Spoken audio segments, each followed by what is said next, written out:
Good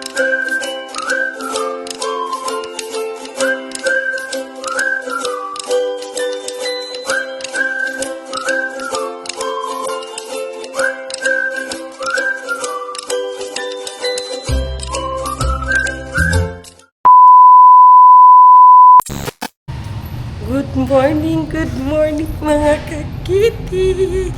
Another day, another vlog, another ganap. So, ngayon, wala lagi diri. So, ngayon, tayo ay mag-prepare ko lang nga kasi pagising ni Madam. Kami ay aalis, punta kami sa aming kapatid na Chinese na krong-krong kasi nagtawag siya kagabi na gusto niya kumain ng star apple. Sabi niya, ako gusto kain yung prutas, yung parang apple. Mga bakla, hindi namin alam yung sinasabi niya na parang apple. Maraming prutas na parang apple. Ano nga pangalan? Sabi niya, ako hindi alam, ako gusto kain. Sabi ni Sis Bing na, ikaw send sa picture. So, ngayon, pag-send ng picture, star apple lang pala ang gusto niyang kainin. Kaya mabuti na lang, pag ano namin, may nadaanan kami na palengke, tapos nakakita si Madam Toots ng star apple. So, bihira lang ngayon ang star apple. Iwan ko ba, dati marami man star apple na benta sa palengke ngayon kay ano na lang, bihira na lang. Star apple to siya na violet. Kasi matamis siya. So, nag-crave si Chinese na sister ng star apple. So, ayan, nabilhan namin siya ng 6.5 kilos na star apple. Bantay dili magbula-bula yan baba na gani kinaon. So, ihatid namin yan mamaya pagising ni Madam Toots. Punta kami doon sa bahay nila. So, ngayon, ganyan pa rin mga langga. Mingaw pa rin tayo.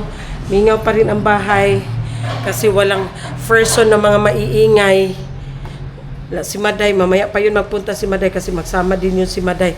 Magpunta doon sa kapatid namin na Chinese. Ay ko. Wala naman siyang ulan mga langga. It's a sunny day na. Pero hindi natin alam mamaya. Mga hapon-hapon, bigla na naman ito mag-ulan. Buti na lang si Zian, wala pa rin pasok. So bukas may pasok na pala si Zian bukas. Si Zian nandun pa rin sa farm, sama niyang dada niya. Kasi dito daw, wala daw siya magawa, boring daw. So doon sa farm kasi marami siyang makuri-kuri doon. So ayun, sumama. Niwan ako. So ayan, wala tayong ganap. So siya mamaya, mga langga.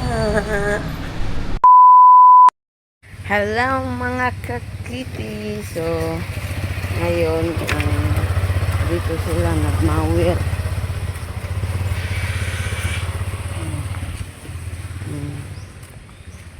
Ayan nagmawir sila dito.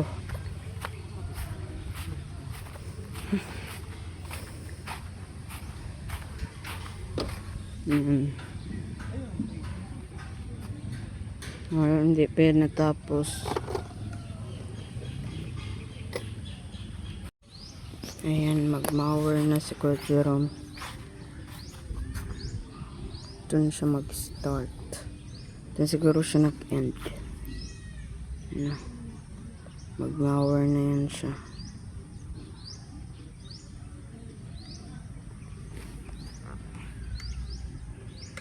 Magtahimik.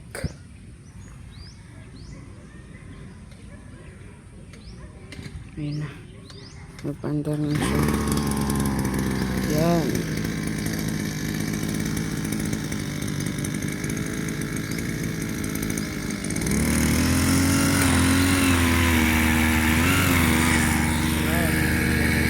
Partner. Business partner. Isang mower. Di ko alam na ano yan.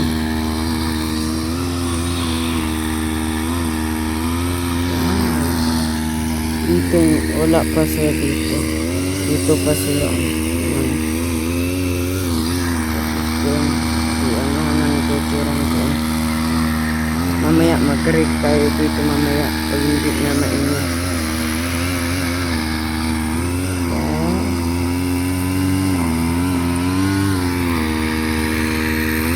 Yan, part 2. Mahabol na ang isang malware.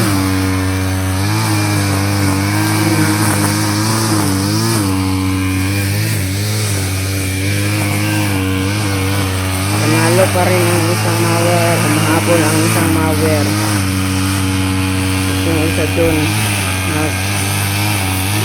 Ito na yun. Ayan. There's something.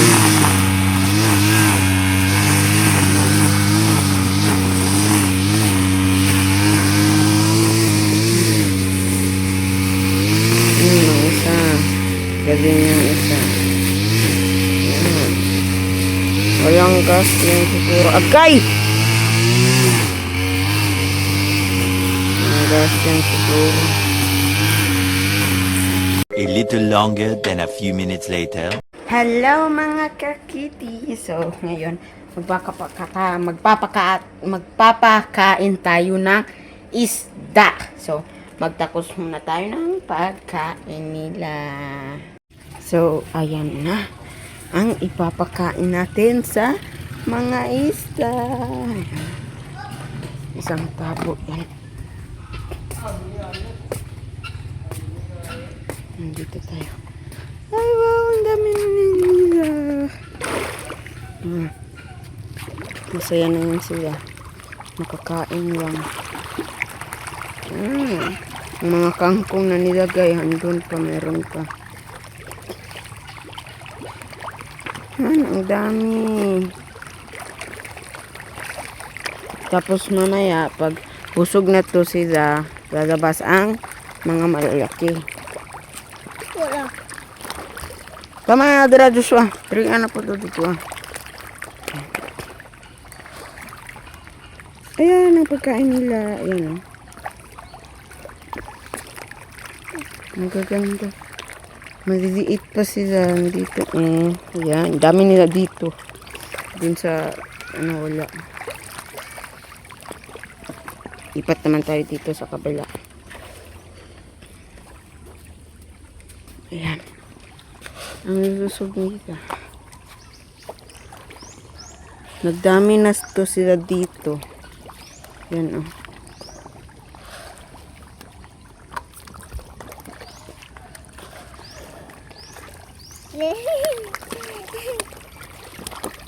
May mga dyan kasi ang kabila nito yan. Ayan. Kaya kung wala ng pagkain, pwede lang kami kumuha dyan para ipagkain sa kanila. May mga maiitim po.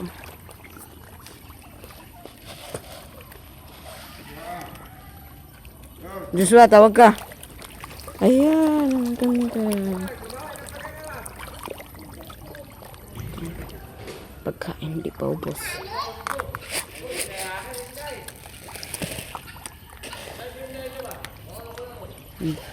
Andun pa, oh. Meron pa yan doon yung mga malalaki. Yan. Ito naman kasi doon marami na doon. Yun na. Nag-aagawan na siya sa pagkain.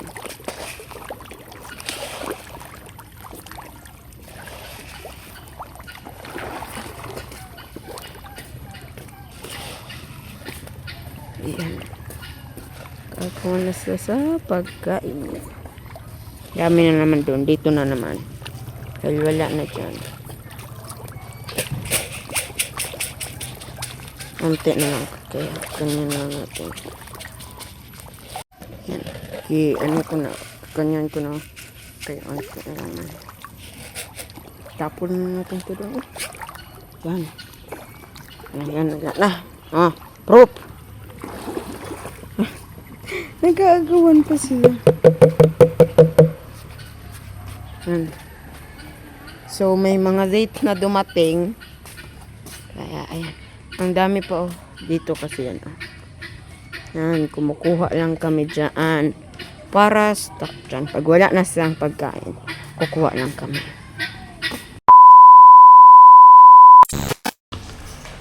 So, ayan, welcome back. So, ngayon mga langga, nagtataka kayo kasi nga, yung oras ng pag-upload ko is na iba. Kasi mga langga, marami kasing mga nag-chat sa akin, nagtatanong ko, may upload ba daw ako, may new video ba daw ako. Wala na iba ang oras niya mga langga kasi nga, hindi talaga yan maiwasan. Nasa pag-upload ko, may copyright. Una-una mga langga, na-copyright ako. So, kailangan ko pa siya i-fix. Kasi pag-upload ko mga langga, pag-upload ko kasi, i-private ko pa yan siya mga langga. Hindi ko yan siya i-direct public. I-private ko pa yan siya.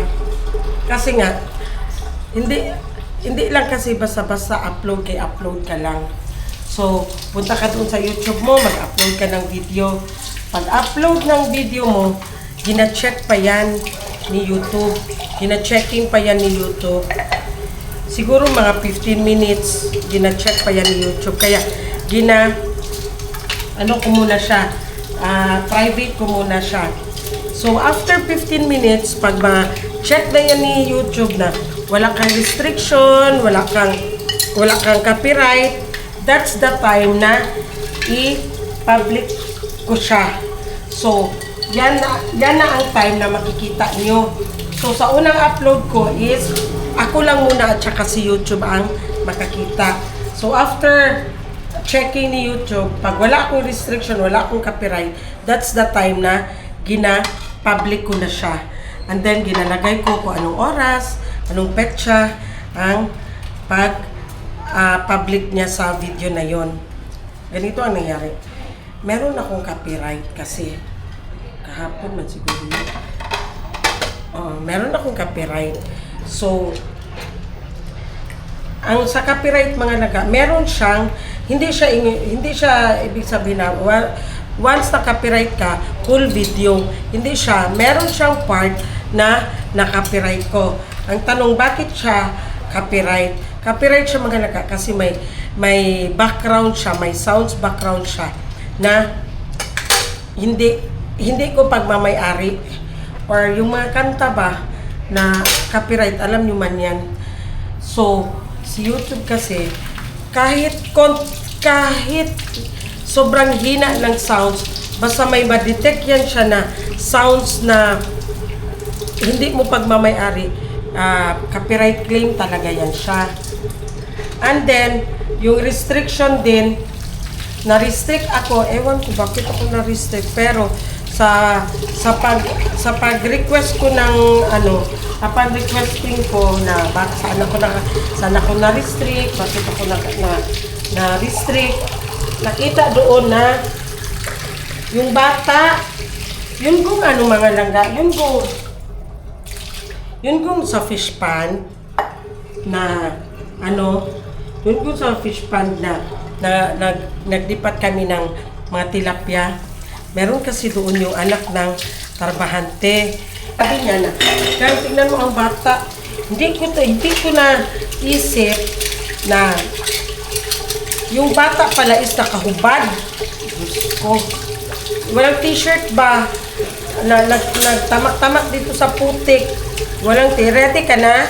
Ready na si Kuya Zian. So magpahatid ka na kay Dada. Ay magkain ka muna. Wala kang breakfast. So, hindi ko na pansin na wala palang t-shirt ang bata. And the rest din, walang t-shirt. Yung si Jumar, walang t-shirt. Nakahubad ba? Walang t-shirt. Kain ka muna ng breakfast. So, dapat, gi-blurred ko pala yun. Hindi ko na-blurred. Kasi, not all the time man, pag makahubad, pag walang t-shirt, ma-restrict. Yung time na yun, hindi ko alam bakit siguro doon ako sa bata nga na nakahubad na nag-apak-apak doon sa putik. Sabi ko hindi ko kunan ang bata, pero nahagip talaga sa kamera ko. Hindi ko na malaya na nahagip pala sa kamera ko. Doon ako nagka-restrict. So, gifix ko yun kasi pag makapiright ka lang yan, gulay. Pag makapiright ka kasi mga langga, ang dollar sign mo is red. Pero, pag ma-restrict ka, may restriction yung video na na-upload mo, ang dollar sign niya is yellow. Sabi ko, wala, bakit yellow? Bakit yellow? Ito usually kasi red lang. So, sabi ko, wala, ano pala ito? Copyright. So, pag copyright siya lang, kailangan ko i-fix. Kasi 3 copyright equivalent to 1 offense na siya ba.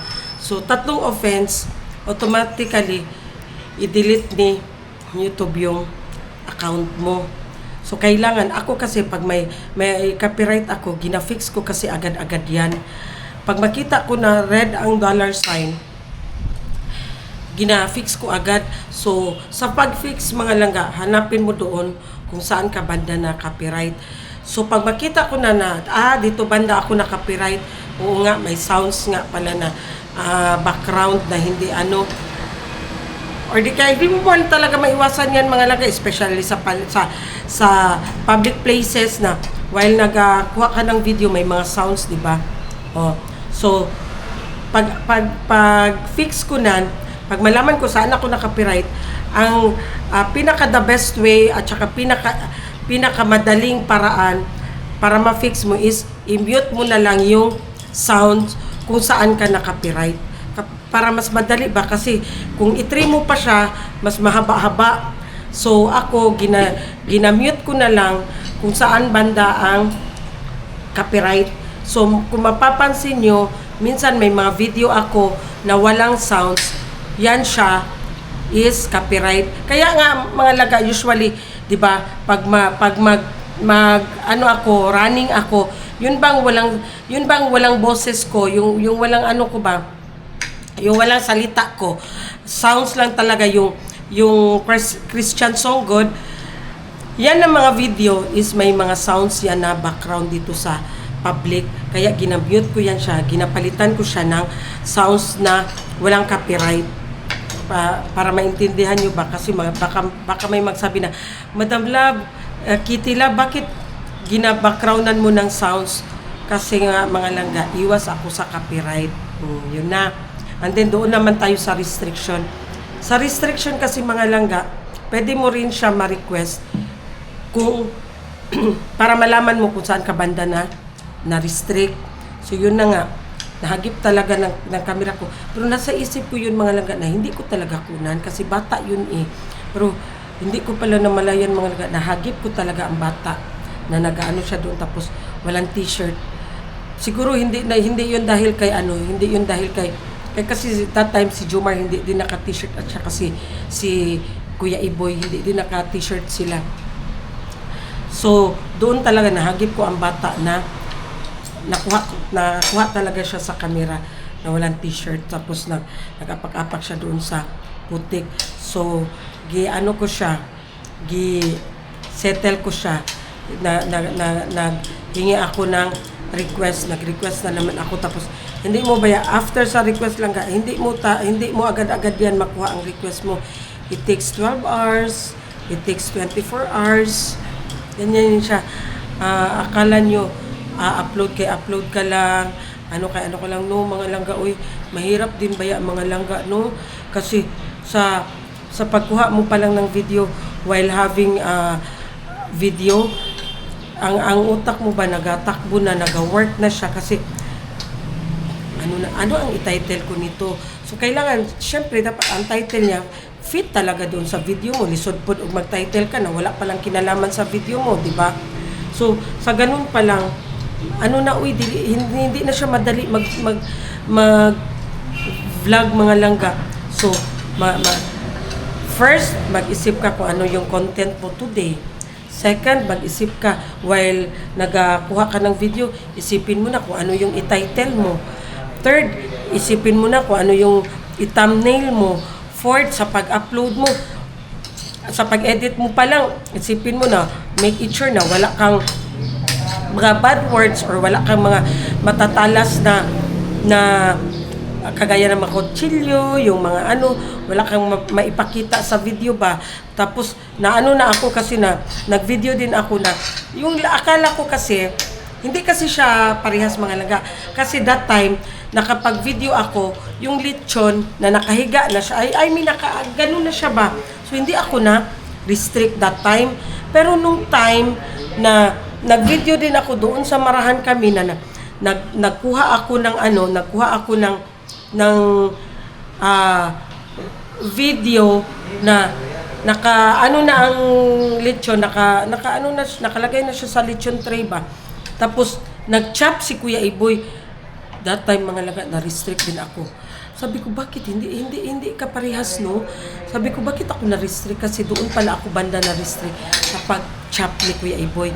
Kasi nakunan ko kasi sa video yung pag-chop talaga ni Kuya Iboy, pagputol niya talaga sa ulo ng lechon. So nahiwalay siya ba?